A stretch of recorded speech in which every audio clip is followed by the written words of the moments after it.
It's not an exaggeration when you look at US debt levels, which are unprecedented, when you look at global debt levels that are unprecedented. It is inevitable that we're going to have volatility, crises in the markets, in the economy, from Main Street to Wall Street. So this is something I've been tracking for years. It's only accelerating because the levels of the debt and the levels of the measures introduced to address that debt, what's happening to the currencies, they're all connected.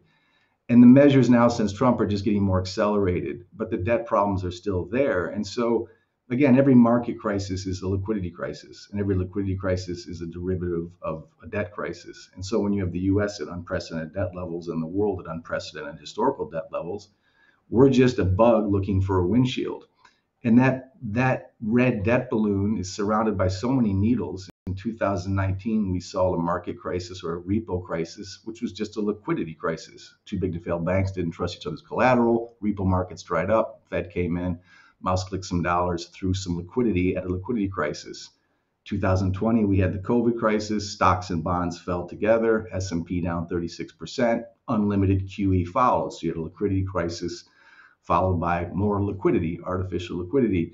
Fast forward to 2022, Powell's raising rates higher for longer and his failed war to beat inflation by raising rates. That caused the worst nominal returns in stocks and bonds since 1871. That was a liquidity crisis. Of course, 2023, he had to, at certain points, start to pivot. But then in 2023, we had another liquidity crisis. It was called a banking crisis.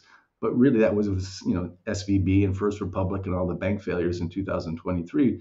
But that was ultimately, again, a liquidity crisis. It wasn't a banking crisis. It was just the bonds that were the underlying bonds in the reserves of these banks had lost value because of higher rates.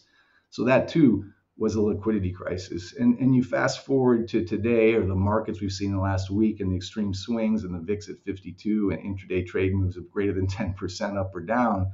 That is a screaming sign of another liquidity crisis. In other words, the grease necessary, the dollars, the treasuries necessary to keep a debt-based market and a debt-based economy rolling have all dried up. And so when we're looking at this, and we can get in more weeds of what Trump's effects are and the tariffs effects are, or what the Fed's response is going to be, or what the dollar is doing, it's very complicated, but it's all very simple. All of it stems from a country and a world over its skis in debt, and not enough liquidity to match that debt. Certainly not enough natural liquidity from growth, GDP, tax receipts, productivity, the normal things that would keep the grease and keep the engines moving on Main Street and on Wall Street. All of that's drying up because there's so much debt, there just isn't enough grease.